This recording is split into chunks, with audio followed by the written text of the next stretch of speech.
My husband had been slipping into my mother's bedroom every single night, and I had no idea why. So I did something I never thought I'd do in 30 years of marriage. I planted a hidden camera. What I discovered on that small memory card didn't just break my heart, it incinerated everything I thought I knew about the man sleeping beside me. It reduced 3 decades of marriage to nothing but ash and lies. I remember standing in our kitchen on that Tuesday morning. It was exactly 7:45 in late February. The scent of Robert's coffee still lingered in the air, but the house had gone silent. Through the window I watched his car vanish down our tree-lined street, and only then, only when I was certain he was truly gone, did I allow myself to breathe properly. My hands wouldn't stop shaking. I gripped the countertop so hard my knuckles went white. My heart hammered against my ribs like it was trying to escape, preparing me for a battle I wasn't sure I had the strength to fight.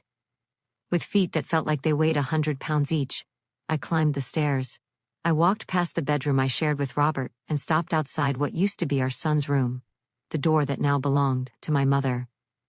I turned the handle slowly, so slowly, stepped inside and moved directly to the bookshelf. Hidden behind an old photograph, a picture of the 3 of us. Me, Robert, and our son Marcus when he was just a little boy with that beautiful smile, was the tiny camera. My fingers trembled as I removed the miniature memory card. This tiny piece of plastic that contained either proof of my paranoia, or evidence of something so evil I could barely let myself think about it. But for you to truly understand how things reached this terrible point, how I ended up spying on my own husband in my own home, let me start from the beginning. My name is Yolanda Mitchell. I'm 57 years old and I live in Stone Mountain, just outside Atlanta, Georgia. I spent most of my career as a history teacher before retiring. Until a few months ago, my biggest concern was whether the hydrangeas in my garden were getting enough water. I was married to Robert for 3 decades. 30 years. We built this entire life together. In this house we raised 2 beautiful children. But our foundation, that solid ground I believed we stood on, it started cracking 7 years ago. That's when we lost our son Marcus. Leukemia took him. He was only 32 years old. Losing a child. It's not a wound that ever heals. It's like losing a limb. You feel the ache of it constantly, that absence, every single day of your life. It transformed us both. Robert buried himself in his work, in his golf league, in anything that kept him occupied and distracted. And I held on to memories with both hands and clung to our daughter Jessica, who was already living in Denver, Colorado with her own family. Robert and I continued on. We went through the motions, but the house grew quieter and quieter. Laughter became rare. We lived under the same roof, but it felt like an invisible canyon had opened up between us, even in our bed. It was in the middle of all that grief about 3 years back that my mother Helen started showing signs. She was 83 at the time, one of the strongest women I've ever known. She raised me completely on her own, tough as iron. But her mind began playing tricks on her. Small things initially, forgetting where she'd left her purse, telling the same story 3 or 4 times in one afternoon. Early-stage dementia, her doctor explained. For a while she managed independently in her apartment with daily phone calls and help from neighbors, but eventually it just wasn't safe anymore. One afternoon she left the stove burning and nearly caused a fire. That was my wake-up call. I called Jessica, but she'd just had her second baby and was living in a tiny 2-bedroom house. It simply wasn't feasible. So there was only one option remaining. That evening, I made some chamomile tea and sat Robert down in the kitchen.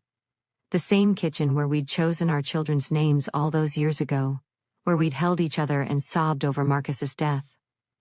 Robert, I started, trying to keep my voice from shaking. I need to discuss Mom with you. It's becoming too difficult for her to live alone. I think she needs to move in with us. He stopped scrolling on his tablet and peered at me over his reading glasses. The silence stretched out between us. I could hear the ticking of the wall clock, each second feeling impossibly heavy. Finally, he let out this long, weary sigh. Look, Yolanda, he said. I care about your mother, you know I do. But an elderly person with her condition, that changes everything about a household. It changes our entire life. I know, I replied, feeling tears beginning to form. But she's my mother. I can't just abandon her to some facility, not yet anyway. She's still so aware most of the time. He removed his glasses and rubbed his eyes. I understand, I do. But what about us? What about our space, our quiet, our routine? I'll take care of everything, I promised him, hearing the desperation in my own voice. It won't fall on you. I retired for exactly this reason, to have the time. I just need you to agree to this. He stared at me for what felt like forever, and then he said words that at the time felt like the most generous gift in the world. But today those words echo in my mind as the beginning of a nightmare. All right, Yolanda, he said, she can come live here. But I have one condition. He leaned forward, his expression serious. You have to be her primary caregiver. I've got my career, my golf league, my commitments. I can't be here around the clock, on call all the time. The responsibility has to rest with you. In that moment, such a powerful wave of relief washed over me that I nearly broke down crying right there. I know, honey, and thank you. Thank you so much. You have absolutely no idea what this means to me. In mid-October, Mom moved in. We converted Marcus's old room for her. We packed away the boxes of his baseball trophies and books and stored them in the attic. Painted the walls this soft yellow color she loved, and arranged pictures of her grandchildren on the dresser. Those first few weeks were like a dream. It felt like the house had come alive again. The three of us would share breakfast together. I'd spend my days with Mom doing crossword puzzles, watching classic black and white films, listening to her stories for the 1000th time. Robert would arrive home from work, ask about our day, and we'd all sit down for dinner together. It was a peaceful time, like an Indian summer for our broken little family. I truly believed we'd made the right choice. I believed we'd discovered a new kind of happiness. But then January arrived, and with the bitter Georgia cold, a different kind of coldness crept into our home too. Mom started seeming faded somehow, more exhausted than usual, barely touching her favorite meals. I noticed she grew quieter, especially whenever Robert was around. I tried to dismiss it.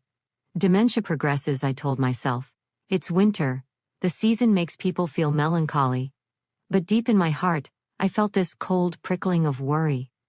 A feeling I couldn't quite name, but one that refused to leave me alone. It was like hearing distant thunder on a perfectly clear blue sky day. You try to convince yourself it's just your imagination. But deep down, somewhere deep down, you know a storm is building.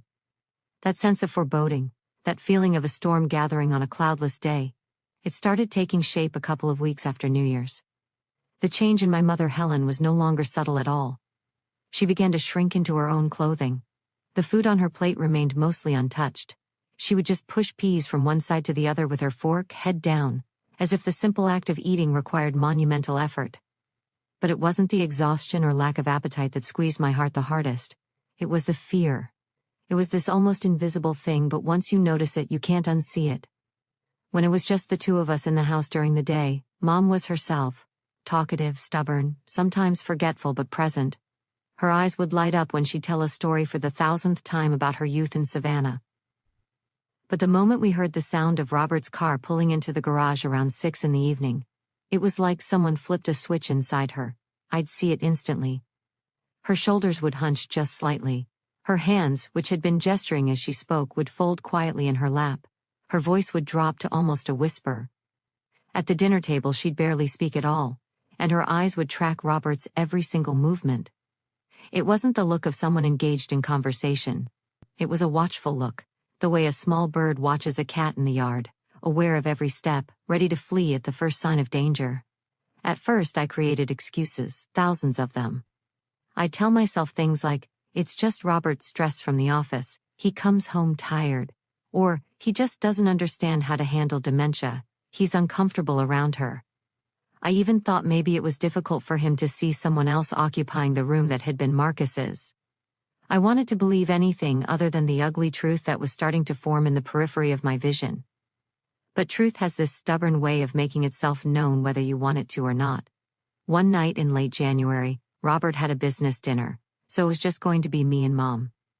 I prepared her favorite dish, roasted chicken with potatoes. And without his presence there, she ate. She actually ate with real appetite, had seconds even, and told a joke that made me laugh out loud. It was such a good, normal evening that for a moment I allowed myself to relax. I thought, see Yolanda? It's all in your head. Later we were in the living room watching some random television program. She was curled up in a blanket on the sofa, looking so small and fragile. Out of nowhere she reached for my hand. Her skin felt thin as tissue paper and cold. "Yolanda, honey," she started, her voice barely a whisper. Does he want me here? Does he like having me in his house?" The question hit me like a fist to the stomach. I squeezed her hand tighter. "Of course he does, Mom. Why would you even ask something like that?" She looked down at her hands in her lap. "I don't know," she said quietly. "Sometimes I feel like I'm in the way, like I'm a burden on your lives." "Never," I said firmly, my voice stronger than I actually felt inside. "Don't you ever think that. You are not a burden. This is your home now. We love you." I pulled her into a tight hug, feeling her frail bones beneath her pajamas. She seemed to settle down after that, but her question planted this cold seed of doubt deep in my chest, a seed that started sprouting in early February on a lazy Saturday afternoon. We were on the sofa again. I was reading a novel and she was attempting to knit, though her hands weren't as steady anymore. She was wearing a blue wool cardigan. At one point, she reached down for a ball of yarn that had rolled onto the floor, and the sleeve of her cardigan rode up just slightly, exposing her forearm. And that's when I saw it. My blood turned to ice. There on her pale thin skin was this ugly purplish yellow stain right in the middle of her forearm. It was large, unmistakable. And in the center of the bruise was a darker mark, almost perfectly round. The exact size and shape of a thumbprint. It wasn't a normal bump or accident. It was the mark of a grip, of force. I set my book down. My voice came out as barely a thread. "Mom, what is that on your arm?" Instantly she yanked her sleeve down, covering the mark completely. Her eyes went wide and she looked away, staring hard at the wall. "Oh, that. It's nothing," she stammered. I bumped it on the closet door. I was getting a coat and I just bumped it. You know how clumsy I can be." But she wouldn't meet my eyes, and the way she spoke, that rush to hide it, the sudden fear in her expression. It screamed that she was lying. I'd seen my mother bump into furniture 1,000 times over the years. Those marks were scrapes, irregular shapes, maybe some swelling. This was entirely different. This was the mark of a hand, of fingers, of deliberate force. I just sat there frozen, my heart hammering in my ears, the book completely forgotten in my lap. "You bumped it on the door," I repeated in this flat voice, more to myself than to her. She didn't answer. She just kept staring at that wall, suddenly fascinated by the texture of the paint. In that moment, staring at the sleeve of her cardigan hiding that awful mark, I knew. I didn't know the how or the why. I didn't even want to let myself imagine it, but I knew something terrible was happening. And I knew I had to talk to Robert, and it was not going to be a pleasant conversation. I waited for the rest of Saturday afternoon to pass in this haze of anxiety. Every time I looked at my mother curled up on that sofa, tugging at her cardigan sleeve to ensure her arm stayed covered, a knot formed in my throat. I decided I couldn't have this conversation with Robert in front of her. It had to be after she went to bed. That night dinner was almost silent. The tension was so thick I could swear the pot roast on my plate tasted like cardboard. Robert talked about golf, about some deal he'd closed at the office, and I just nodded and mumbled, "That's nice, honey," while my brain rehearsed the confrontation to come. Around 9 o'clock I helped Mom get ready for bed. As I tucked her in and pulled the covers up to her chin, she gripped my hand with surprising strength. "Lock the door, Yoli," she whispered, her eyes locked intensely on mine. "Why, Mom?" I said, trying to sound casual. "No one's going to come in here, just please." "Lock it." Her request felt like a knife sliding between my ribs. I closed her bedroom door, but I didn't lock it. Instead, I went downstairs where Robert was watching a game on the television, the sound filling the quiet house. I took a deep breath and walked to the kitchen. I needed something to hold on to, something to steady me. I poured myself a glass of water and waited. A few minutes later he came in yawning. "Boring game," he said. "Think I'm heading to bed." "Robert, wait," I said, my voice coming out quieter than I'd intended. "We need to talk." He stopped, leaning casually against the doorframe. "This late, Yolanda? Is something the matter?" "Yes," I said. "Something is very much the matter." I set my glass down on the counter with a dull thud. "I saw a mark on my mother's arm today. A bad bruise." He frowned, this look of calculated confusion crossing his face. A bruise? Where? On her forearm, I said, and it wasn't just any bruise, Robert. It looked like a grip, like a thumbprint. He laughed. Not a real laugh, but this dismissive puff of air that made my stomach churn. Oh, for God's sake, Yolanda. He walked over to get himself a glass. She's elderly.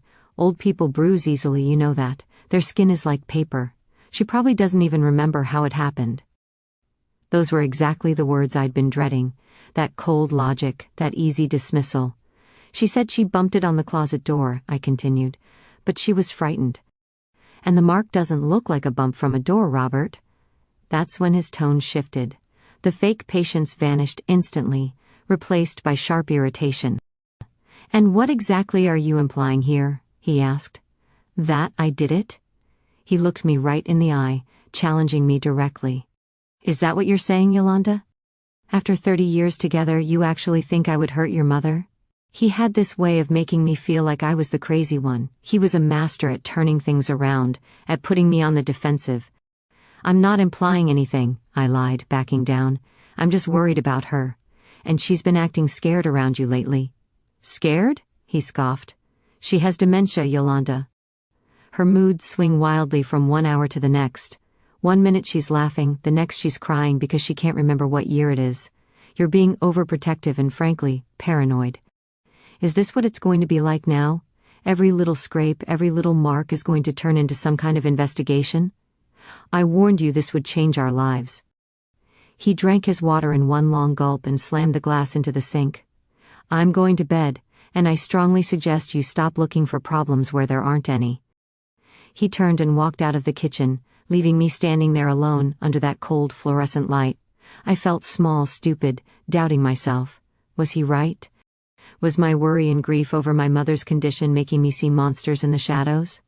I went to bed that night feeling guilty and confused, but a seed of suspicion, once it's planted, doesn't die easily. In the weeks that followed, everything only got worse. Helen's fear became so overwhelming that she basically confined herself to her room whenever Robert was home. I'd bring her meals up on a tray, and she'd only come out when she was absolutely certain he wasn't around. And the marks, they kept appearing. A small purplish bruise on her wrist that she hid under her sleeve. A reddish blotch on her collarbone that I only glimpsed for a second when she bent over to pick something up. The final straw came on a Wednesday afternoon. I was coming down the stairs when I heard quiet voices from the kitchen. It was Robert and my mother. He'd come home early from work. I stopped halfway down the stairs, hidden by the wall. I couldn't make out the exact words, but his tone. It was low, sharp, cold. It was the tone of voice you'd use to scold a disobedient dog.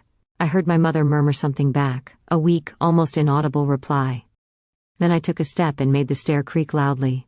Instantly, Robert's voice changed completely.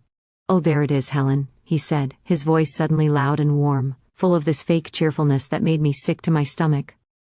"I was just helping your mom find the sugar, honey," he said as he turned to me with a smile that didn't come anywhere close to reaching his eyes.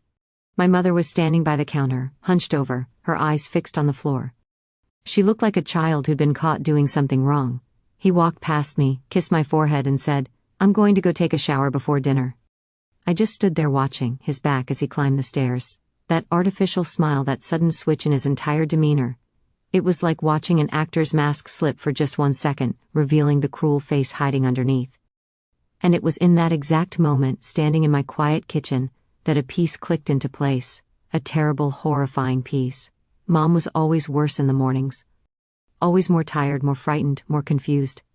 It was in the mornings that I'd noticed bruises that hadn't been there the night before. Not during the day when I was with her constantly. Not at dinner when we were all together. An icy dread started creeping up my spine. The truth was so horrific my mind tried desperately to reject it. Something was happening during the night. When I was asleep. When the only person awake and moving through the house was my husband. That revelation in the kitchen left me completely paralyzed. I couldn't move a muscle. The smell of the dinner I'd started cooking in the oven suddenly seemed nauseating. Everything in my home, my sanctuary, suddenly felt wrong. Tainted, corrupted. The thought forming in my mind was so monstrous that part of me wanted to run screaming, to claw it out of my head. Robert, my Robert. The man I'd built an entire life with, the father of my children, the man who'd sobbed on my shoulder as we buried Marcus. He was hurting my sick elderly mother. At night, in secret, while I slept just down the hall, I spent the next several days on high alert, living in two completely separate worlds at once. In the world on the surface, I was the same old Yolanda. I made coffee each morning, tidied up the house, chatted with my mother, asked my husband about his day at work. But in the world inside my head, I was a detective, a spy. Every single word he spoke got analyzed. Every look got measured and weighed. I watched him when he interacted with my mother, searching for that cold glint in his eye, that tension in his jaw. And the more I looked, the more I found. His impatience when she took too long to answer a simple question, the irritated sigh when she accidentally dropped her fork, the way he would physically pull away if she got too close to him. I started sleeping terribly. Any sound in the house would jolt me awake instantly. The creak of a floorboard, the flush of the toilet, the hum of the refrigerator. I would lie there completely motionless next to Robert's sleeping body, holding my breath, straining my ears to hear. I'd wonder, is he getting up now? Is he leaving our room? Several times I seriously considered getting up and standing watch in the hallway, but I knew if he caught me doing that, it would all be over. He would use it against me somehow, claim I was delusional, say I needed psychiatric help. His denial in the kitchen had been so powerful, so convincing, it had genuinely shaken me. I couldn't confront him again without proof. Hard, undeniable, irrefutable proof. The idea of the camera came to me during one sleepless night around 3 a.m. The room was pitch dark. The only light came from the red numbers on the alarm clock. Robert was snoring softly beside me, completely at peace. The thought just appeared in my mind, fully formed and terrifying. What if I could actually see what was happening? My heart started beating faster and faster. A camera, a hidden camera. The idea felt both brilliant and like a horrific betrayal all at once. To spy on my own husband, to plant a secret surveillance device in my home, in my mother's bedroom. It was the kind of thing you see in crime dramas on television, not in the real life of a retired history teacher from Stone Mountain. And the fear of what I might discover was almost as overwhelming as the fear of doing nothing at all. What if I was wrong about everything? What if I set up the camera and saw nothing but my mother sleeping peacefully all night long? I would have destroyed 30 years of trust over a crazy suspicion. I would have to look at my husband every single day for the rest of my life, knowing I had accused him in my own mind of the cruelest thing imaginable. But then a stronger image took over my thoughts. The image of that bruise on her arm, the perfect shape of a thumbprint, the raw fear in her eyes when she'd whispered, "Lock the door, Yoli." And I knew in that moment that the risk of being wrong was a luxury I could no longer afford. My mother's safety was worth more than my marriage. It was worth more than the fragile peace we were barely maintaining in that house. The next day, I waited impatiently for Robert to leave for work. The moment his car disappeared down the street, I went to my computer and started searching for small spy cameras. There were hundreds of options available. I needed one with night vision capability, one that recorded on motion detection, and one small enough to hide effectively. I found one disguised as a regular phone charger for $190, the price of truth. I couldn't use our joint credit card because he'd see the charge on the bill, so I went to the bank and withdrew $200 in cash from my personal account. Then I drove 45 minutes to an electronics store on the other side of town, where I was confident no one would recognize me. I paid in cash. The young man at the counter, some kid with headphones on, barely even looked at me. To him, I was just another elderly lady buying some gadget. He had absolutely no idea I was purchasing a weapon. I spent the rest of that day with my stomach tied in knots, the small box feeling impossibly heavy in my purse. That night at dinner, I could barely force myself to swallow. After Robert went to the bedroom to watch television, I told my mother I needed to straighten some things on her bookshelf. "Let me help you, dear," she said, starting to get up from her chair. "No, Mom, you stay put, I'll be very quick." My heart was pounding so hard I thought it might burst through my chest. Her room was small and cozy. The dark wood bookshelf stood directly across from her bed, filled with old books and framed photographs. I had the perfect spot already picked out in my mind. There was this photo of the three of us, me, Robert, and Marcus on a picnic years and years ago. We were all smiling so wide, the sun was shining, a framed lie. The camera was small and black and it fit perfectly behind the picture frame. The tiny lens eye peeked through a gap between the photograph and the frame. I plugged it into a power strip that was hidden behind the books. I turned it on carefully. A small blue light blinked twice and then went dark. It was armed and recording. I felt a wave of nausea wash over me. I had just turned my mother's bedroom into a potential crime scene. I felt dirty, like a traitor to my own marriage. But when I turned around and looked at her sitting on the edge of her bed looking so fragile and vulnerable, I knew I had absolutely no choice in the matter. I was her only protector in this house. That night, I lay in bed next to Robert as stiff as a board. I pretended to be asleep, but every single fiber of my being was on high alert. The hours crawled by with agonizing slowness. Midnight came and went. 1 o'clock in the morning. I was almost giving up, almost convincing myself I was completely crazy, when I heard it. It wasn't loud at all. It was that familiar creak, the protest of a floorboard in the hallway right outside our bedroom door. I knew that sound intimately. Robert was getting up. I held my breath. The air in the room felt frozen. I didn't dare open my eyes even slightly. I heard his bare feet moving softly on the carpet. I heard the almost inaudible click of our bedroom doorknob turning. He was leaving our room. He closed the door behind him with a soft click. And then came the sound that turned my blood to absolute ice. The soft, almost whispering sound of my mother's bedroom door, opening somewhere in the darkness of the hallway. I lay there in the pitch blackness, my heart pounding so violently I was certain it could be heard throughout the entire house. I didn't know exactly what was happening in that room right now, but I knew with a soul-crushing certainty that the camera was recording absolutely everything. I don't know if I actually slept that night at all. I think I drifted in and out of this anxious daze where every tiny sound in the house was amplified 1,000 times. The hum of the heating system, the settling of the house's foundation, the distant wail of a siren somewhere in the neighborhood, and the most torturous sound of all. The silence. The horrible silence that followed the click of my mother's bedroom door closing. I don't know how long he was in there. 10 minutes maybe? 15? It felt like an absolute eternity. When I finally heard her door open and close again, and those floorboards creaking as he returned to our room, I curled into a tight ball, turning my back to his side of the bed. My whole body was tense and rigid. I felt the mattress dip slightly as he climbed back in. I felt the warmth of his body just inches away from mine, the man I had shared a bed with for 30 years. And I had never, ever felt so cold in my entire life. The next morning was the performance of a lifetime. The alarm went off at 6:30, exactly like always. Robert stretched, yawned loudly and leaned over to kiss my cheek. "Morning, honey," he said casually. The touch of his lips on my skin felt like a shard of ice. I forced what I hoped was a convincing smile. "Morning." We got up and did our normal routine. He showered while I went to the kitchen to make coffee. Every single movement was automatic, rehearsed, robotic. I felt like a spectator watching a movie of my own life unfold. When he came downstairs dressed for work, I handed him his mug of coffee. My hands were steady only through sheer force of will. "I'm heading out a bit early today," he said, sipping his coffee while scrolling through the news on his tablet. "Got an 8:30 meeting downtown."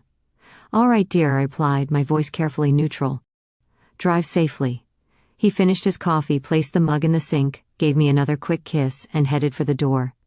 "See you tonight." The very moment I heard the garage door close, and the sound of his car engine fading away down the street, it was like the string holding me upright was suddenly cut. My legs buckled and I had to grab onto the counter to keep from falling. I took a deep breath, then another, then a third. "You can do this, Yolanda," I told myself. "You have to know the truth." I left a quick note for my mother saying I was running an errand and would be right back. Then I went upstairs with my heart lodged in my throat. I slipped into her room as quietly as possible. She was still sleeping, a heavy, restless kind of sleep. I went straight to the bookshelf, removed the picture frame with trembling hands, and with fingers that were shaking more than ever, I retrieved the small memory card from the camera. I held it in the palm of my hand. A tiny piece of black plastic, Pandora's box. I went down to my home office, closed and locked the door, and slipped the card into my laptop. The file folder opened automatically. There was just one video file, timestamped 12:28 a.m. I double-clicked it with my heart in my throat. The screen filled with the grainy black and white image of my mother's room. The night vision gave everything this ghostly, otherworldly appearance. I could see the bed clearly, her outline under the covers. The door was visible in the top left corner of the frame. For a moment nothing happened at all, just the quiet sound of her breathing. Then the doorknob turned, slow and deliberate. The door opened and Robert's silhouette filled the entire frame. My stomach twisted violently into a knot. He closed the door behind him with a soft click. He stood there for several seconds, just staring at the bed in the darkness. Then he moved closer to her. He didn't turn on a light. He leaned over her and shook her, not gently at all. It was a rough, violent jolt. "Helen, wake up." His voice on the video was a harsh whisper full of absolute venom. My mother stirred, clearly startled, and tried to sit up in confusion. "Robert, what is it?" "Lie down," he snarled at her, and he shoved her back hard against the pillows. Her frail body gave way with no resistance whatsoever. "You think this is some kind of hotel?" he went on, his voice a hiss of rage. "You think you can just come here and destroy my life? Destroy my peace? I have no quiet in this house anymore because of you. You understand me?" My mother started to cry. They were silent, choked sobs that absolutely shattered my soul. I clapped my hand over my own mouth, feeling bile rising in my throat. I was watching a horror movie, and the monster was my husband and the victim was my mother. "You're a burden, Helen," he spat the words at her like poison. "A useless burden. Yolanda doesn't see it because she's blind, but I see it clearly. I see you sucking the life out of us, sucking away our money, our time, our peace." Then he did something that made all the air leave my lungs completely. He leaned in close and grabbed her forearm, the same exact arm where I'd seen the bruise. He pulled her up slightly in the bed, his face just inches from hers. The camera picked up every single word with terrible crystal clarity. "You are not going to say one word about this to Yolanda," he said. "Not one single word. If you do, I will personally make sure you end up in the worst facility I can possibly find, a place where nobody will visit you, where you will rot completely alone. Do you understand me?" My mother, sobbing uncontrollably, her entire body shaking, just nodded her head weakly. "Yes, good," he said. He shoved her back down on the bed hard, her head hitting the headboard with a dull thud that made me flinch. He straightened up, looked down at her for one more second with pure contempt on his face, and walked out of the room as quietly as he'd entered. The video played on for several more minutes, showing nothing but my mother crying alone in the pitch dark. I slammed the laptop shut. The shock hit me like a physical wave. I felt my whole body start to shake uncontrollably, a coldness that came from deep inside. It was worse. It was 1,000 times worse than anything I could have possibly imagined in my worst nightmares. It wasn't impatience or stress. It was cruelty. Pure, calculated, sadistic cruelty. And it had been going on for weeks, maybe even months, right under my nose, right down the hall while I slept peacefully.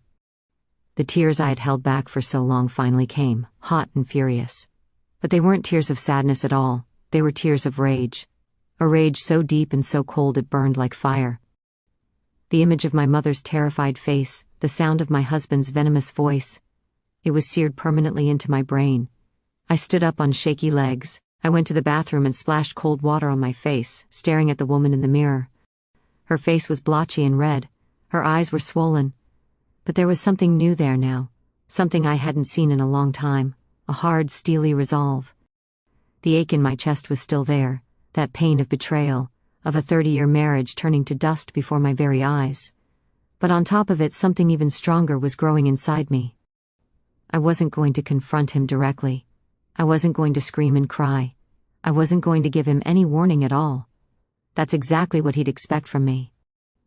That would give him the chance to deny everything, to lie, to manipulate me one more time like he always did. No, I was going to be as cold and as calculating as he was. I went back to my office with determined steps. I took the memory card carefully and went upstairs.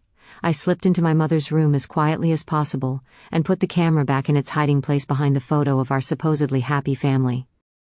Tonight it would record again, and the night after that, and the one after that too. I wasn't just going to prove what he was doing, I was going to build his cage piece by piece, video by video, night by night. He thought he had all the power, hidden safely in the darkness. He had absolutely no idea that the darkness now had eyes watching him. From that day forward, my entire life became a stage play.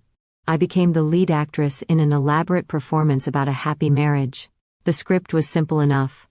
Smile, be pleasant, pretend everything is perfectly fine. But behind the curtain, in the backstage of my mind, I was the director of a dark and solitary operation. Each day was a countdown. Each night brought a new collection of evidence against him. Living under the same roof with Robert became a form of psychological torture. Every affectionate gesture from him felt absolutely repulsive. When he'd hug me coming home from work, I had to fight the overwhelming urge to flinch, to recoil from feeling his skin touching mine. The same hands that gripped my mother's arm so brutally were now touching me.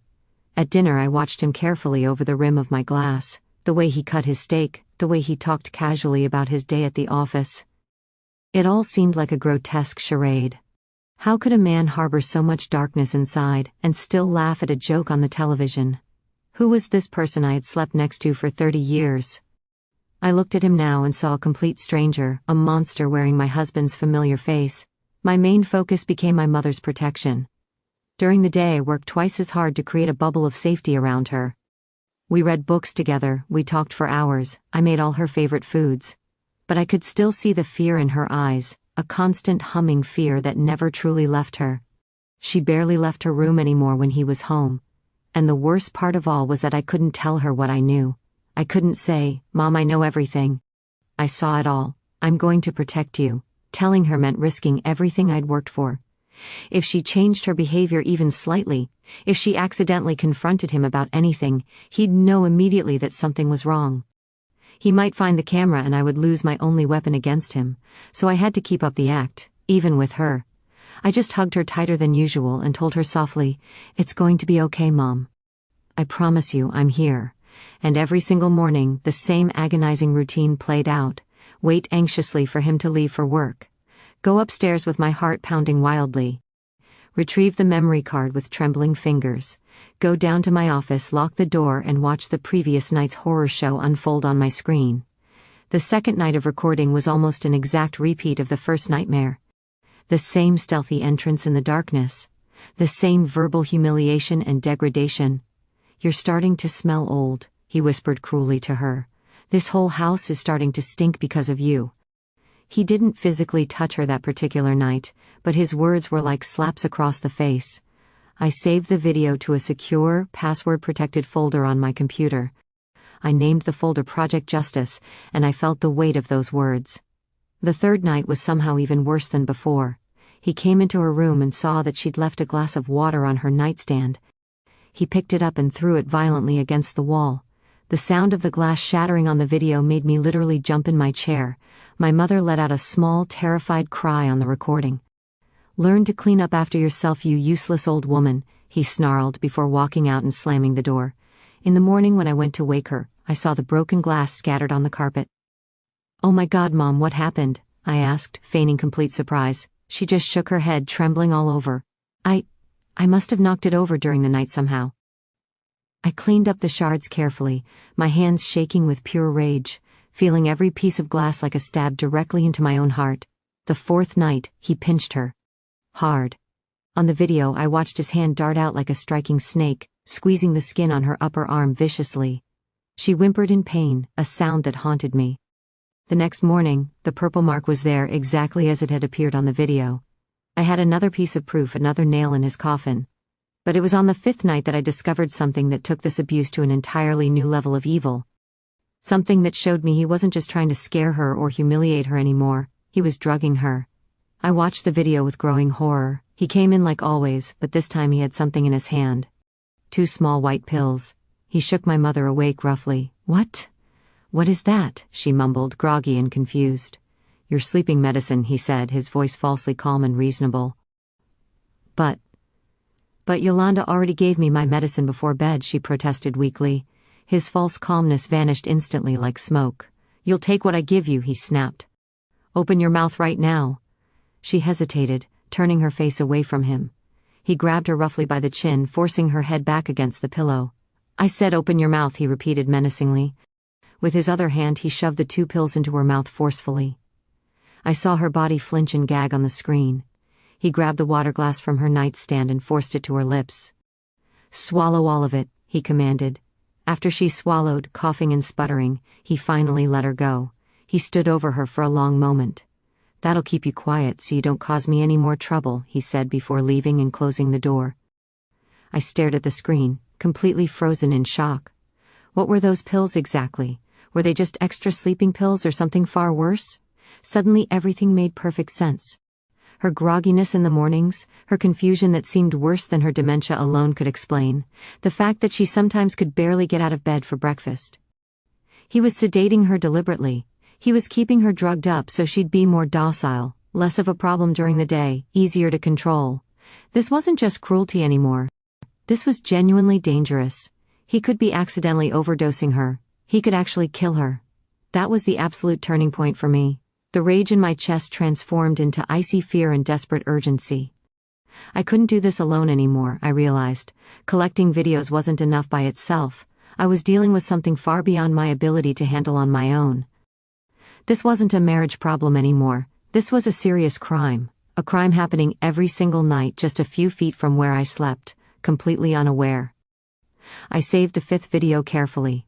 I now had concrete proof of verbal abuse, physical abuse, and the forced administration of unknown medication. I had a clear, undeniable pattern of behavior. I had his face, his voice, his crimes, all recorded in black and white. It was enough. More than enough. I didn't wait another moment. I didn't hesitate at all. I picked up my phone and looked up a number a friend had given me years ago for a completely different situation. A highly rated family law attorney right here in Atlanta. Her name was Sharon Martinez. I dialed the number with determination. The receptionist answered in a crisp, professional voice. "Martinez Law Offices, good morning." My voice came out steady, without even a hint of tremor. The actress had finally left the stage. Now the director was taking complete control. "Good morning," I said firmly. "My name is Yolanda Mitchell. I need to make an urgent appointment with Miss Martinez. It's about my mother and my husband." I got an appointment for the very next morning.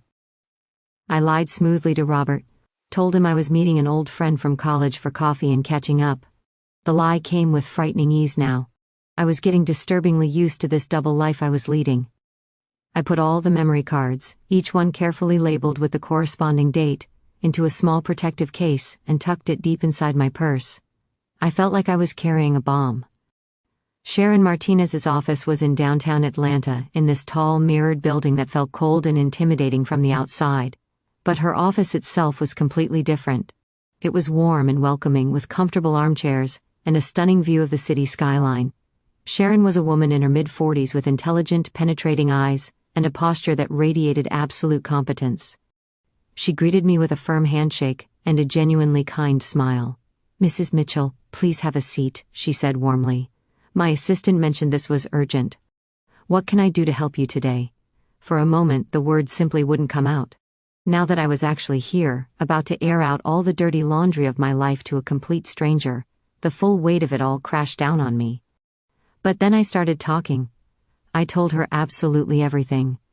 I started with Marcus's death 7 years ago, my mother moving in with us, Robert's conditions and demands, my first suspicions, the bruise that looked like a thumbprint, our confrontation in the kitchen, his complete denial. My voice was low, almost a whisper at times.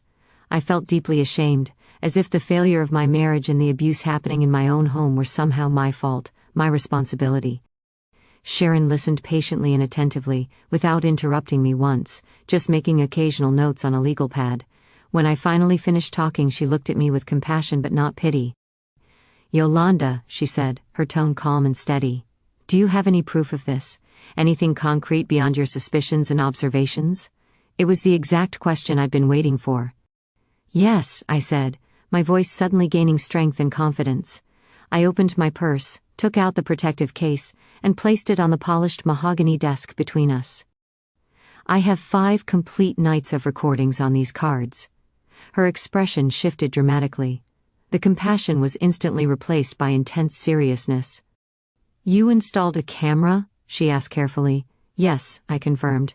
"In her room, with night vision capability. He doesn't know anything about it." She retrieved a laptop from her desk drawer and set it carefully on the desk. "May I watch them?" she asked. I nodded, unable to speak. She inserted the first card, the one with the explicit threat. The video began to play in that silent office. I watched her face carefully as she watched the screen. Her lips pressed into a thin, hard line. Her eyes narrowed with concentration. When Robert's hissing voice filled the quiet office saying, "If you do, I will make sure you end up in the worst place I can find," I saw a flash of pure indignation and anger in Sharon's eyes. She said absolutely nothing. She'd just removed the first card and inserted the last one, the one showing the forced medication. She watched the entire horrific scene. The way he grabbed her chin, the way he forced those pills into her mouth, her gagging and struggling. When the video finally ended, she slowly closed the laptop. The silence in that room was absolutely crushing. "Yolanda," she said finally, and her voice was pure ice. "What your husband is doing isn't just a marriage issue or a domestic dispute. This has a legal name. It's called elder abuse. It's a felony, coercion, battery, possibly unlawful administration of medication without consent. We're talking about multiple serious criminal charges here." Hearing that from a professional, from a lawyer, it validated everything I'd been thinking and feeling. I wasn't imagining things. I wasn't paranoid or hysterical. It was real and it was criminal. I felt an overwhelming sense of relief immediately followed by a wave of pure fear. What do I do now?" I asked, my voice barely a thread. "Do I go directly to the police?" "Not yet," she said firmly, leaning forward, her strategist mode fully engaged now.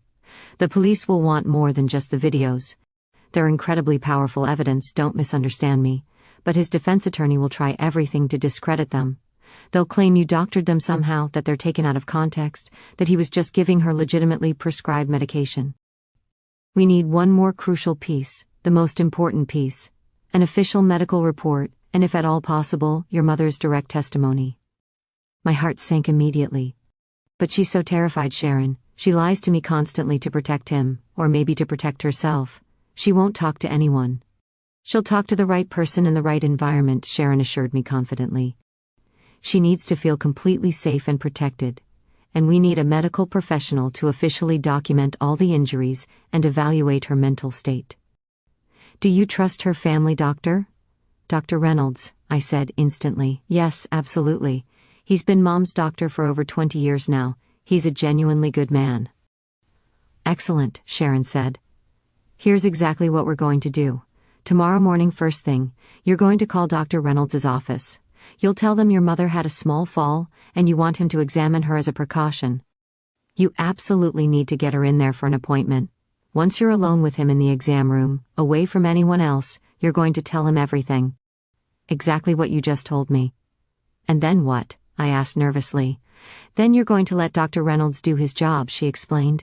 "He'll examine her thoroughly, document every single bruise and mark, and he will talk to her professionally. In a medical setting, away from your husband, with you right by her side for support, she might finally feel safe enough to tell the complete truth. And if she does, Dr. Reynolds' medical report becomes our cornerstone. Medical evidence that corroborates your video recordings perfectly." The plan was clear and logical, but executing it felt like climbing an impossible mountain. Getting my mom to the doctor, reliving all of this in front of Dr. Reynolds. "I know it's incredibly hard," Sharon said as if reading my mind, "but this is absolutely the most crucial step. You have to be strong for her now, Yolanda. It's the only way to make sure that what you saw on those recordings stops permanently." I left her office an hour later, with my head spinning, but with a clear sense of purpose. The Atlanta sun seemed brighter somehow. I had a solid plan. I had a powerful ally. I wasn't alone in the dark anymore, fighting this battle by myself. That night I barely even looked at Robert. When he asked about my coffee with my friend, I just said it was nice to catch up and quickly changed the subject. After he went to bed, I slipped quietly into my mother's room. She was awake, staring blankly at the ceiling. I sat carefully on the edge of her bed and took her hand. "Mom, tomorrow morning we're going to see Dr. Reynolds," I said gently. Her eyes immediately filled with panic. "Why?" she asked fearfully. "I'm fine, Yoli. I don't need to see any doctor." "I know, Mom," I said soothingly. "But I want him to look you over just to make absolutely sure everything's okay. Your blood pressure, everything. Please, just do it for me." She looked at me for a long time, her eyes searching mine intensely, trying to read something I wasn't saying out loud. Finally she sighed, a sound of tired resignation. "All right, dear, if you insist." The next morning, after Robert left for work, I helped her get dressed carefully. We drove to the clinic in complete silence, Neither of us spoke a single word. I drove with my hands gripping the steering wheel tightly, and she stared out the passenger window, lost somewhere in her own world. We arrived at the clinic. The nurse led us to a familiar exam room with that distinctive antiseptic smell. She took Mom's blood pressure, asked all the routine questions, and said cheerfully that Dr. Reynolds would be right in. Then the door closed with a soft click, leaving us alone. Me and my mother sitting in the silence of that sterile room, waiting anxiously. My heart was pounding in my throat. In just a few minutes, that door would open again, and I would have to start talking. I would have to detonate the bomb I'd been carrying. The minutes we waited for Dr. Reynolds felt like absolute hours. I sat rigidly in the plastic chair next to the exam table where my mother sat, her feet dangling, barely touching the floor. She said nothing at all, just stared down at her own hands, twisting them anxiously in her lap. The paper covering the exam table crinkled with her every tiny movement, the only sound in the room besides the low hum of the computer in the corner. Finally, the door opened and Dr. Reynolds came in. He was such a kind man with graying hair and a smile that always seemed genuine and warm. He'd been our family's doctor since Marcus was just a little boy. "Helen, Yolanda, good morning," he said warmly. "So I hear we had a little fall?" He turned to my mother with concern. "Where does it hurt, sweetheart?" My mother looked at me immediately, her eyes absolutely pleading. I knew she was about to repeat the same rehearsed story about tripping over something. I had to intervene right now, before she could speak. "Dr. Reynolds," I started, my voice shaking just slightly. Actually, it wasn't a fall at all. He stopped looking at his chart and focused completely on me, his brow furrowed with concern. "No?" he asked. "What happened then, Yolanda?" I took a deep breath, the air feeling impossibly thick in my lungs. "I need to show you something," I said carefully. "And I need to tell you a story, but please, you have to promise you'll listen to the whole thing without interrupting." The absolute seriousness in my tone clearly caught his attention. He pulled over a small stool, sat down directly in front of us, and folded his hands. "Yolanda," he said gently, "you have my complete attention." And so I told him everything, every single detail. I told him about my mother's move into our home, the strange behavior I'd noticed, the fear that seemed to consume her, the unexplained bruises, and finally the camera. I described in detail what I'd seen on those videos. The humiliation, the threats, the pills forced down her throat. As I spoke, I didn't look at the doctor at all. I looked only at my mother. She was completely motionless, her head bowed low, silent tears streaming steadily down her wrinkled face, dripping onto her trembling hands. She wasn't denying anything I was saying. She was crying because the truth was finally being spoken out loud after so long. When I finished speaking, a profound and heavy silence filled the entire room. Dr. Reynolds was visibly pale. He looked from me to my mother and back to me again, processing everything. "My God, Yolanda," he whispered, clearly in shock. He stood up slowly, walked to the door and locked it with a soft but definitive click. That sound echoed like a vault ceiling shut. He came back and knelt down in front of my mother, positioning himself so his eyes were level with hers. His voice became the gentlest I had ever heard it. "Helen," he said so softly, "I know this is incredibly hard, but I need you to tell me the truth. Is what Yolanda just said accurate? Is it true?" My mother lifted her head slowly. Her face was absolutely ravaged with grief and fear. But for the first time in months, the constant fear in her eyes had been replaced by something different. A deep, bone-weary exhaustion. The exhaustion of someone who simply can't fight anymore. She looked at Dr. Reynolds, the doctor she'd known and trusted for decades, and she nodded her head. "Yes," she whispered, her voice hoarse from crying.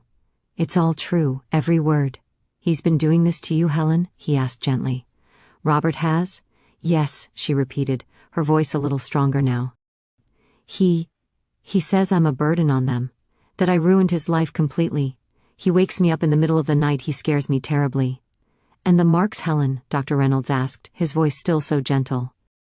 "The bruises on your body? Does he physically hurt you?" She looked down at her own arm as if seeing it clearly for the first time. Hesitantly, slowly, she began to pull back the sleeve of her cardigan.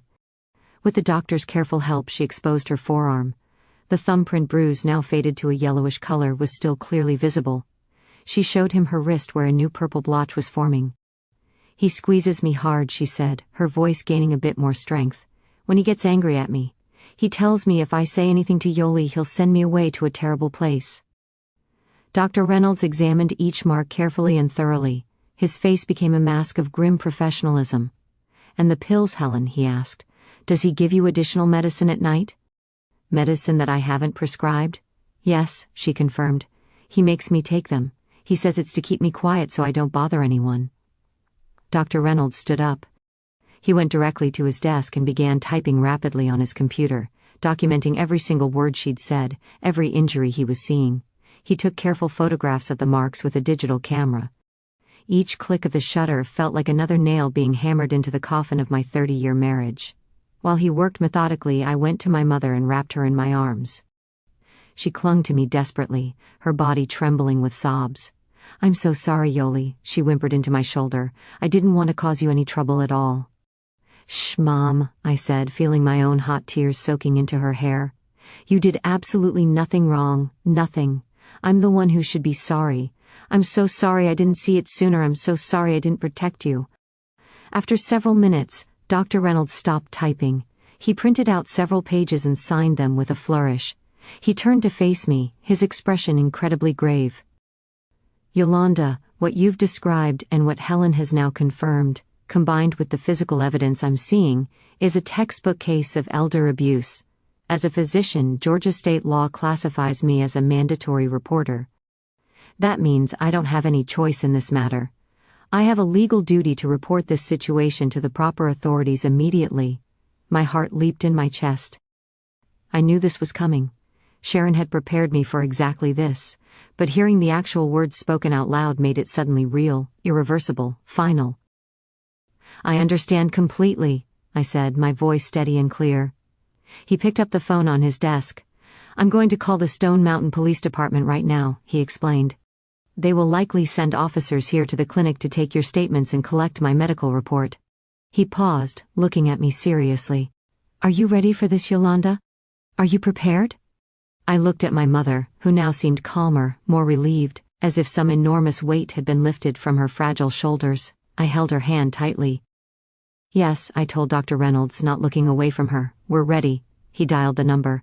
As he spoke to the dispatcher on the other end, explaining the situation in calm, clinical terms, I squeezed my mother's hand. The point of no return had been crossed. There was absolutely no going back now. 20 minutes later, we heard a firm knock on the exam room door. Dr. Reynolds opened it carefully. 2 uniformed police officers stood in the hallway, an older man with a lined, weary face and a younger woman with sharp, observant eyes. Dr. Reynolds? The older officer asked professionally. I'm Officer Jackson. This is Officer Chen. We understand you have a situation to report. Dr. Reynolds invited them in and closed the door behind them. He handed the complete medical report to Officer Jackson. Everything I know is documented in there, but Mrs. Mitchell has additional evidence for you. All eyes turned to me. With hands that were shaking but with a heart that was absolutely resolute, I opened my purse, took out the small protective case, and retrieved a memory card with the video from the 5th night. The one with the explicit threat and the forced medication. I recorded this several nights ago, I said, holding the card out to Officer Chen. I think you need to see what's on here. She took the small piece of plastic, her gaze curious and professional. She pulled a laptop from a bag she was carrying.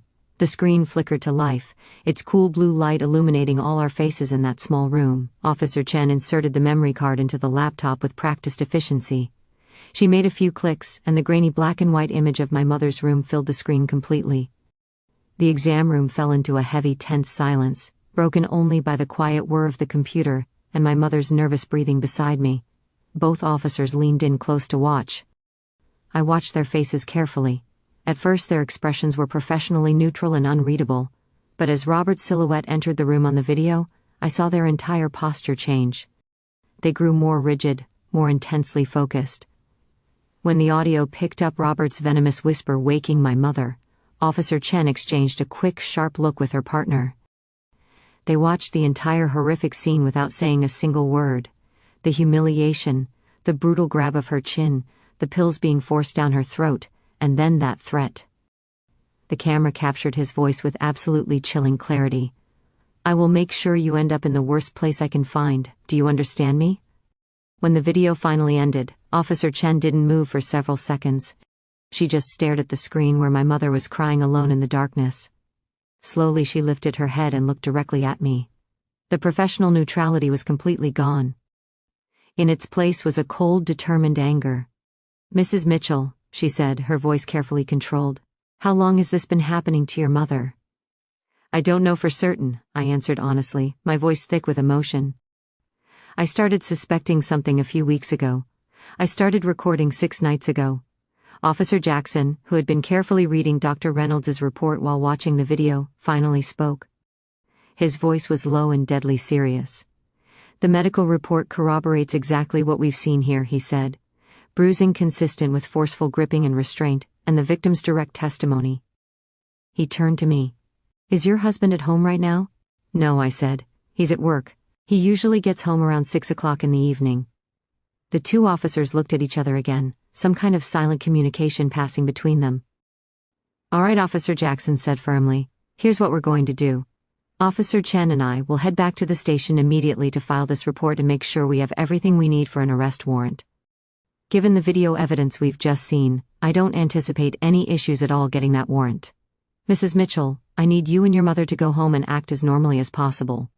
When your husband arrives home this evening, do not confront him about anything. Do not say a word about this. We will be at your residence this evening to make the arrest. Go home. Act completely normal." The idea made my stomach clench painfully. How could I possibly look at his face knowing what I knew, knowing what was about to happen? "Is he violent toward you?" Officer Chen asked directly. "Do you think you or your mother will be in any danger when he gets home today?" I don't know," I stammered honestly. "He's never been violent with me personally. I never imagined he was capable of—" She cut me off gently. "Okay, listen carefully. If at any point you feel threatened, if he raises his voice, if anything feels wrong or dangerous, you do not hesitate for even a second. You get your mother, you leave the house immediately, and you call 911. Do you understand me?" I nodded, my heart pounding wildly. They gave us a card with their names and a direct contact number. Dr. Reynolds assured us he was available for whatever was needed going forward. The appointment was over. The world as I knew it was over. The drive home was absolutely surreal. My mother, for the first time in such a long time, seemed lighter somehow. The act of finally telling the truth, of being believed and supported, seemed to have freed her from at least a portion of her fear. She held my hand the entire way home. I, on the other hand, was a complete bundle of nerves. Every car that passed us seemed suspicious somehow. That drive home had never felt so impossibly long. The waiting was the absolute worst part. The hours crawled by that afternoon with torturous slowness. I tried to read, but the words danced meaninglessly on the page. I tried to watch television, but the sound was just background noise to the storm raging in my head. My mother stayed in her room, napping peacefully. I actually envied her that brief peace. At 5:45 I heard the familiar sound of the garage door opening. My entire body went completely rigid. He was home. Robert walked in through the kitchen, actually whistling cheerfully. He tossed his car keys on the counter casually. "Hey honey," he said. "Long day at work." He came over and kissed my forehead like always. It took every single ounce of my willpower not to physically recoil from his touch. "Hi," I managed to say, my voice surprisingly calm. "How was your day?" "The usual," he said. "Meetings, spreadsheets, complete bore." He opened the fridge and grabbed a bottle of water. "Where's your mom?" "She's resting in her room," I replied, turning to the stove and pretending to be busy with dinner preparations. The conversation was so painfully normal. He talked about a colleague, about the traffic on his drive home. I answered in monosyllables, praying desperately that he wouldn't notice my trembling hands or the paleness of my face. Every minute felt like absolute agony. Where are they? I kept thinking. Please just come. Please end this nightmare. We were in the living room with the evening news on the television when it finally happened. A firm, authoritative knock on the front door. It wasn't a friendly visitor's knock. It was an official knock that meant business. Michael frowned at me. "Are you expecting someone?" he asked, confused. "No," I lied, my heart lodged in my throat. He got up and walked to the door. I followed him, stopping at the entrance to the living room, my legs barely supporting me. He opened the door, and there they were. Officer Jackson and Officer Chen standing under our porch light in full uniform. "Robert Mitchell?" Officer Jackson asked formally. Robert looked completely confused. "Yes," he said. "Can I help you, officers?" "We're here to place you under arrest for felony elder abuse," Officer Jackson stated clearly. The world seemed to stop completely for one long second. The confusion on Robert's face turned rapidly to disbelief, then to this incredulous laugh. "What?" he said. "Elder abuse? This is some kind of mistake. There must be a mistake." "There's no mistake, sir," Officer Chen said, her voice cold as ice. "Turn around and place your hands behind your back, please." That's when it finally hit him, the reality of what was happening. He looked at the officers, then he looked at me standing frozen in the doorway. Pure rage flashed in his eyes. "Yolanda, what is this?" he demanded. "What did you do?" "I didn't do anything, Robert," I said, my voice shaking but firm. "You did this, all of this. This is absolutely ridiculous," he yelled, taking a step back. "It's because of your mother, isn't it? She's been confused, making up stories. I didn't do anything wrong." Officer Jackson stepped forward firmly. "Sir, we've seen the video recordings. Multiple recordings." Those words hit him like a physical blow. All the air seemed to rush out of him at once. The anger, the denial, it all just drained away completely, replaced by pale, silent shock. "Video?" he stammered, staring at me with wide eyes, betrayal and understanding dawning on his face simultaneously. He didn't fight anymore. He turned around slowly and put his hands behind his back. Officer Chen took out the handcuffs. The sound of the metal clicking shut, locking around his wrists, was the loudest, most final sound I had ever heard in my entire life. It was the sound of the end of 30 years of marriage, the end of everything. They read him his rights in that calm, professional way, and led him outside. I stood in the open doorway, watching him being put in the back of the squad car. Before they closed the door, he looked at me one last time. There was no anger left in his eyes anymore, just this cold, desolate emptiness. The police car pulled away slowly, its red and blue lights flashing silently down our dark street. The house fell into a profound silence unlike any other. It was the silence of aftermath, of finality. I closed the door and leaned heavily against it, my body finally giving in, shaking completely uncontrollably. I went up the stairs on feet that felt like lead. My mother's door was slightly ajar. She was standing by her bed, hugging herself tightly. She had heard absolutely everything. Our eyes met across the hallway. Neither of us said a single word. I walked to her and wrapped her in my arms as tightly as I could. And there, in the middle of our quiet house, mother and daughter finally cried together. Not from fear anymore, not from sadness, but from this painful, overwhelming sense of relief. The threat was gone, the nightmare was over, but the long, difficult road of justice was only just beginning.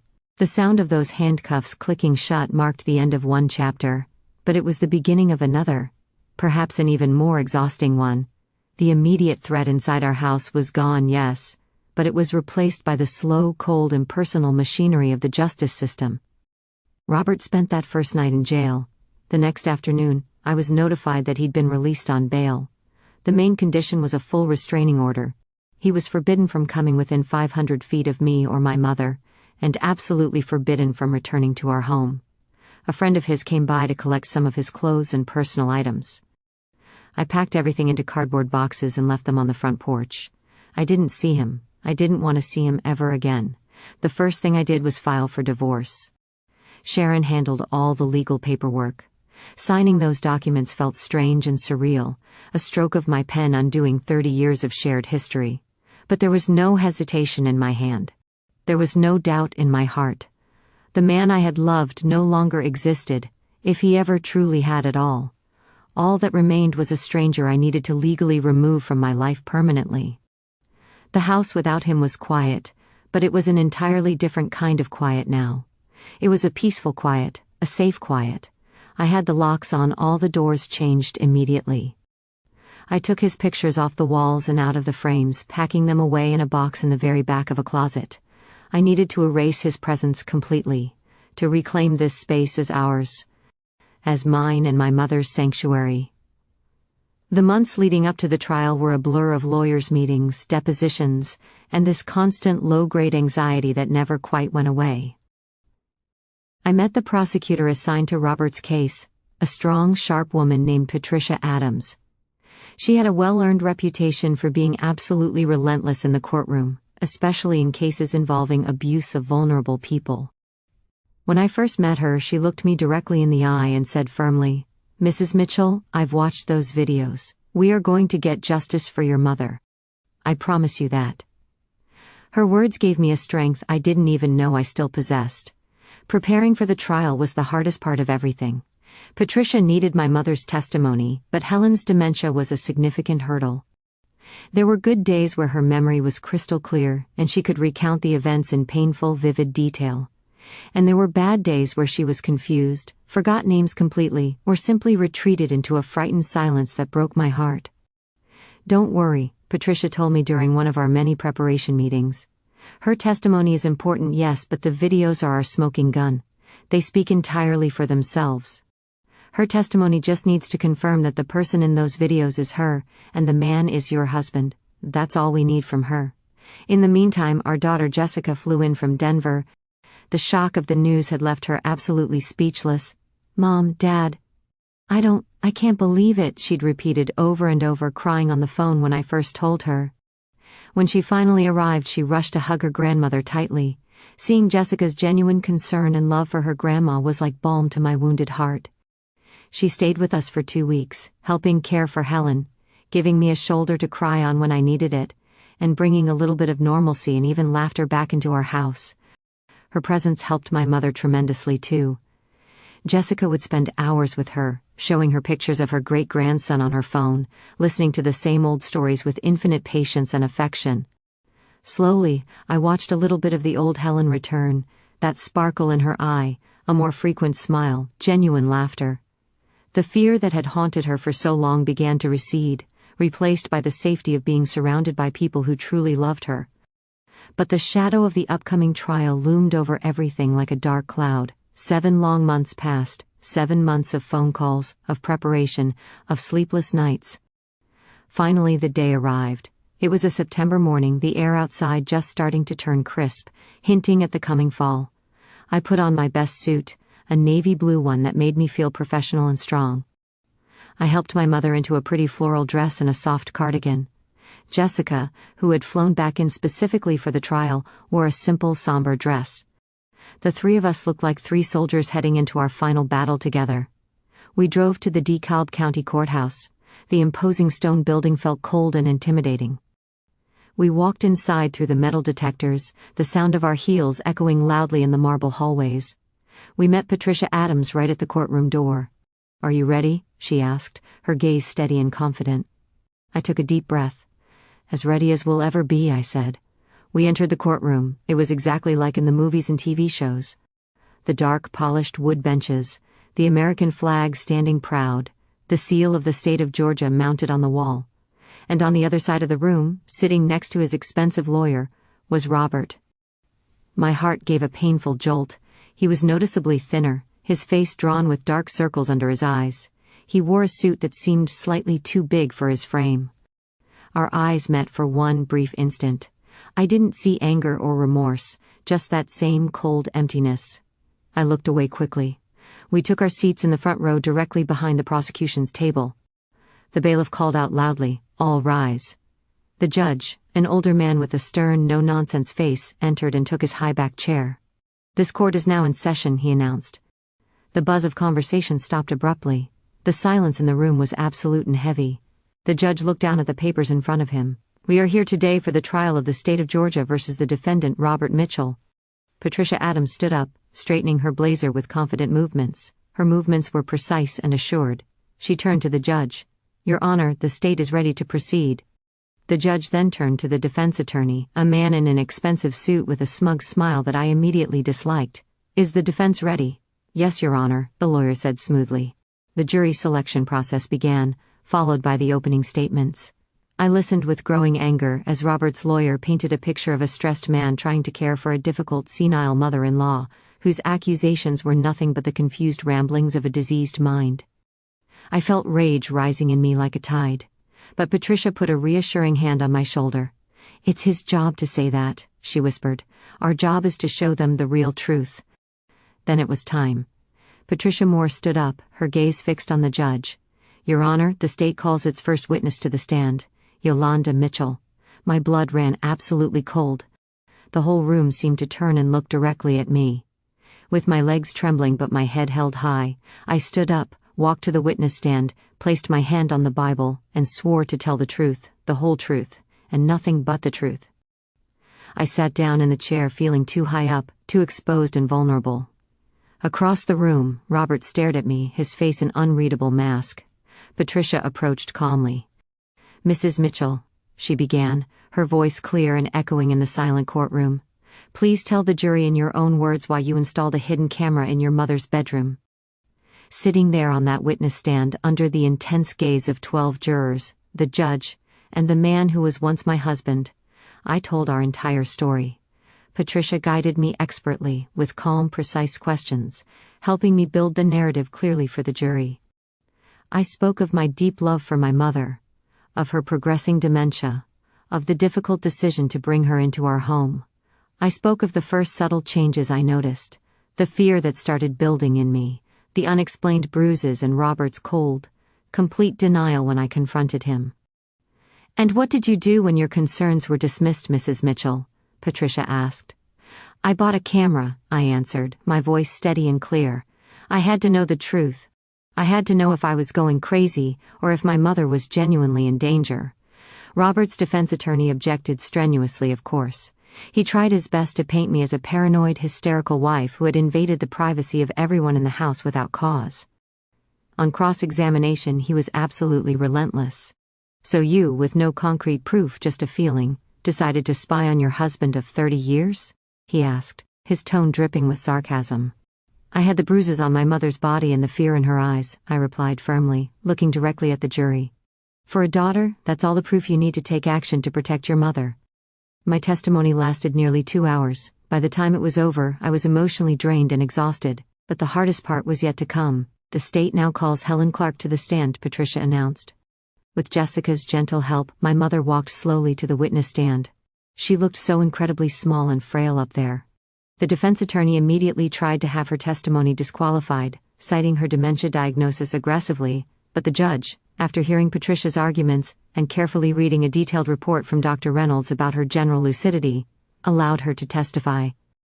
Patricia was incredibly gentle with her, treating her with such respect. She asked simple yes or no questions. "Mrs. Clark, do you recognize the man sitting at that table?" she asked, pointing clearly to Robert. "Yes," my mother whispered. "That's my son-in-law, Robert." "Mrs. Clark, has this man ever woken you up in the middle of the night?" "Yes." "Has he ever said words to you that made you feel scared or threatened?" "Yes." "Has he ever grabbed you hard, leaving marks on your arms?" Tears welled up in her eyes. "Yes," she whimpered softly. It was enough, more than enough. The defense attorney tried to confuse her on cross-examination, firing off rapid questions about specific dates and times, but she just shrank back and said quietly, "I don't remember those details." Her fragility and honesty were more powerful than any detailed answer could have been. After her came Dr. Reynolds, who presented his comprehensive medical report and the photographs of her bruises, explaining to the jury in clear clinical terms exactly why the marks were consistent with forceful gripping and restraint, and not accidental bumps or falls.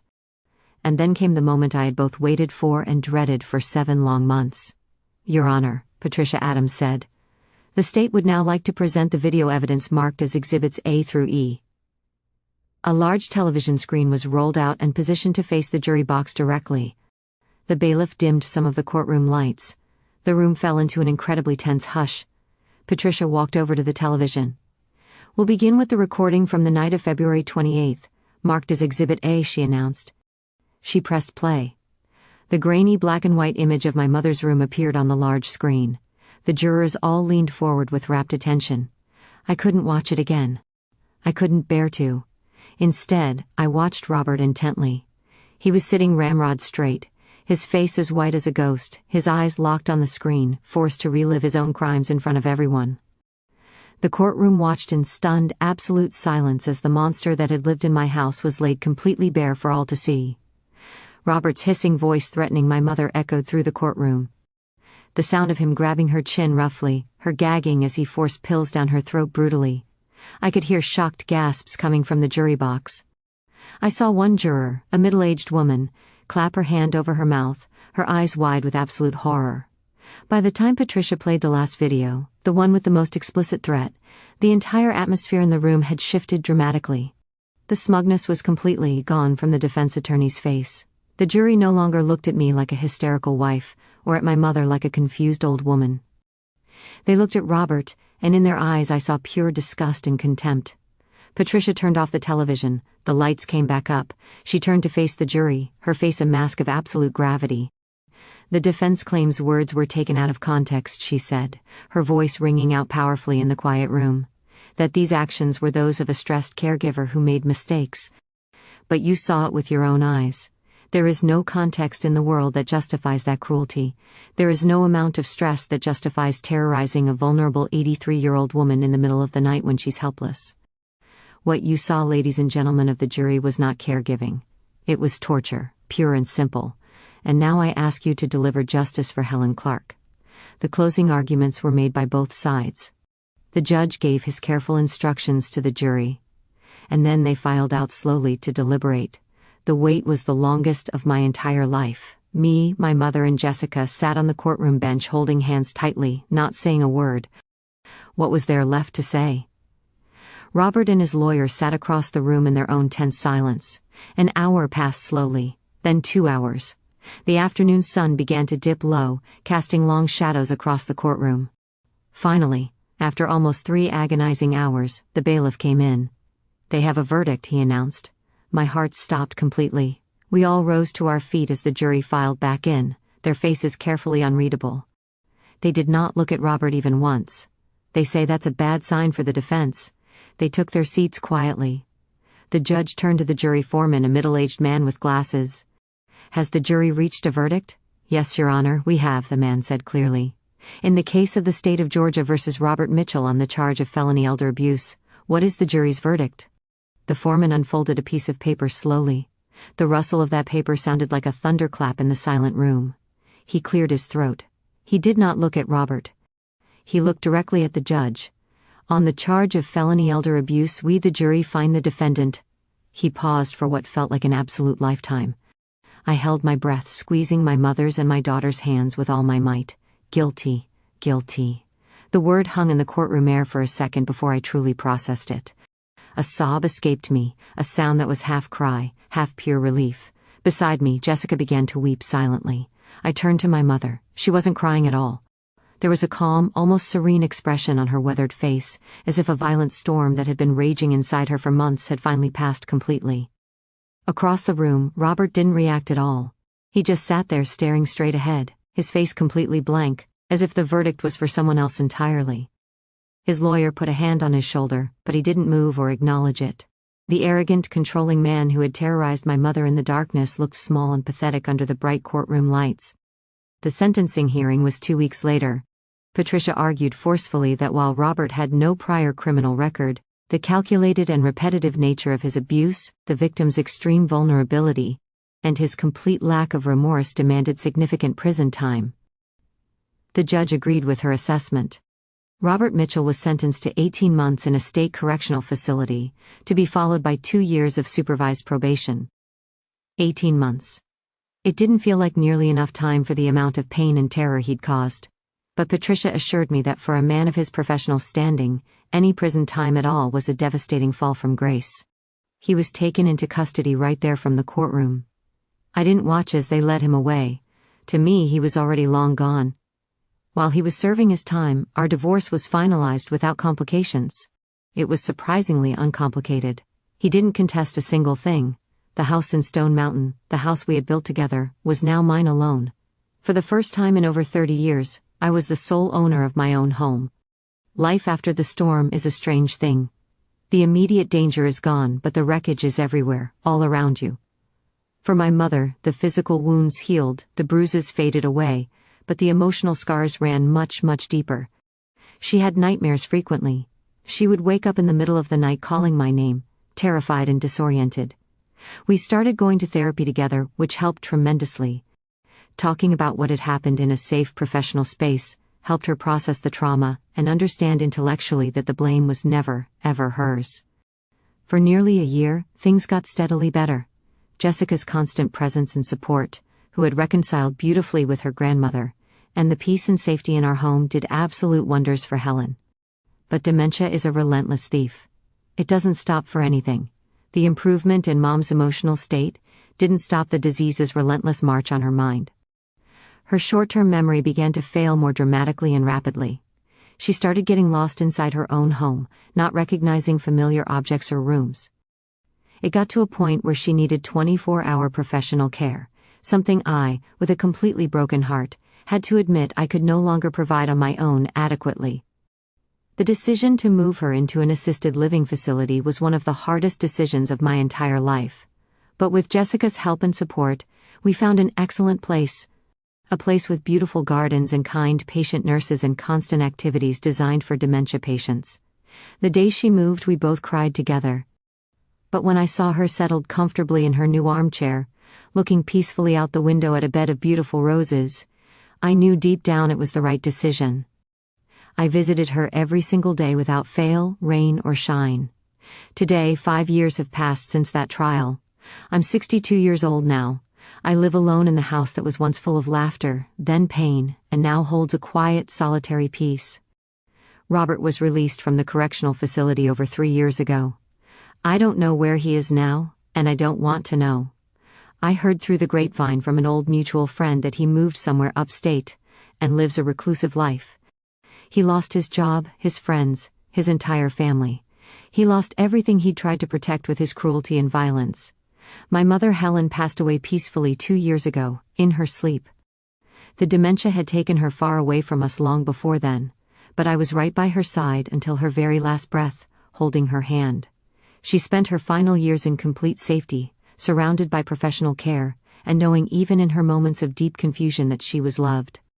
And that to me was the real justice in all of this. Sometimes at night, I sit on the back porch, the same one Robert and I built together all those years ago, and I wonder about everything. I replay our 30 years of marriage in my head like a movie. Were the signs always there that I missed? That impatience, that need for control, that subtle coldness lurking beneath the surface? Did I just choose not to see them clearly? Or did Marcus's death break something in him so profoundly that a monster living dormant inside finally woke up? I don't think I'll ever have a definitive answer to those questions. Maybe there isn't one. What I've learned from all of this is that evil, more often than not, doesn't come with horns and a pitchfork like in fairy tales. It comes with a familiar smile, with a logical excuse, with the face of someone you love and trust completely. I've learned that you must always listen to that little voice inside you that says something is wrong, something isn't right. And I've learned the hardest way possible that the safety of a vulnerable person, whether it's a child or an elderly parent, is worth infinitely more than keeping the peace, avoiding a confrontation, or saving the appearance of a perfect marriage. You have to be their voice when they can't speak, their eyes when they can't see, their strength when they have none. You have to act decisively, even if it means tearing your own world down completely to save theirs. Today, I live a quiet life here in Stone Mountain. Robert, from what little I hear, is somewhere upstate. A man who lost absolutely everything. He lost his marriage, his home, his respect, and most importantly, the family he himself destroyed with his cruelty. I've learned that real strength isn't in enduring pain quietly and stoically. Real strength is in having the courage to turn on a light in the darkest of places, no matter how terrifying that might be. And sometimes, the family you fight to protect is the only thing that truly matters in this world.